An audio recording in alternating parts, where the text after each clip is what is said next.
పాకిస్తాన్ ప్రధానమంత్రికి చైనాలో ఘోర అవమానం జరిగింది. మొన్నటిదాకా పాకిస్తాన్ చైనాతో అంటకాగి ఇప్పుడు అమెరికాతో అంటకాగుతూ చైనాని పక్కన పెట్టేస్తున్నటువంటి దశలో చైనాతో మళ్ళీ సంబంధాలు పెంచుకోవడానికి ఆసిఫ్ మునీర్ ఏమో అమెరికాతో ఉంటాడు. షాబాజ్ షరీఫ్ కూడా ట్రంప్ ఎట్ట చెప్తే అట్ట వింటాడు. ఇప్పుడు చైనాకి ఒక బృందాన్ని పంపించాడు. ఈ షాబాజ్ షరీఫ్ని పంపించాడు ఆసిఫ్ మునీర్. అదేంటి సైన్యాధికారి ఎట్లా పంపిస్తాడు ప్రధానమంత్రి అంటే పాకిస్తాన్లో అదే దరిద్రం. సైన్యాధికారి పాలకుడు పేరుకి ఒక టెంపరీ ప్రైమ్ మినిస్టర్లు ఉంటుంటారు. ఇప్పుడు లో పాకిస్తాన్ ప్రధానికి ఘోర అవమానం జరిగింది. షరీఫ్ని అస్సలు పట్టించుకోలేదు. ఆయన చైనా చేరుకున్నప్పుడు ఎయిర్పోర్ట్లో కనీసం ఒక దేశాధినేత స్థాయి అధికారి కూడా హాజరు కాలేదు.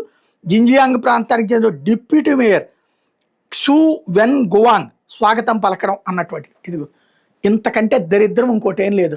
లోకల్ మేయర్ కూడా కాదు, డిప్యూటీ మేయర్ని పంపించింది అనమాట చైనా ప్రభుత్వం. కమ్యూనిస్ట్ ప్రభుత్వం ఇంతగా అవమానించింది అనమాట. ఈయన స్థాయి చివరికి గొడుగు సాధారణంగా పడతారు, మనం చూస్తుంటాం. గొడుగు ఆయనే గొడుగు వేసుకుని తిరగాల్సి వచ్చింది అనమాట. ఓవరాల్గా ఇంత పరువు తక్కువ వ్యవహారం ఆయన జీవితంలో మరొకటి లేదేమో.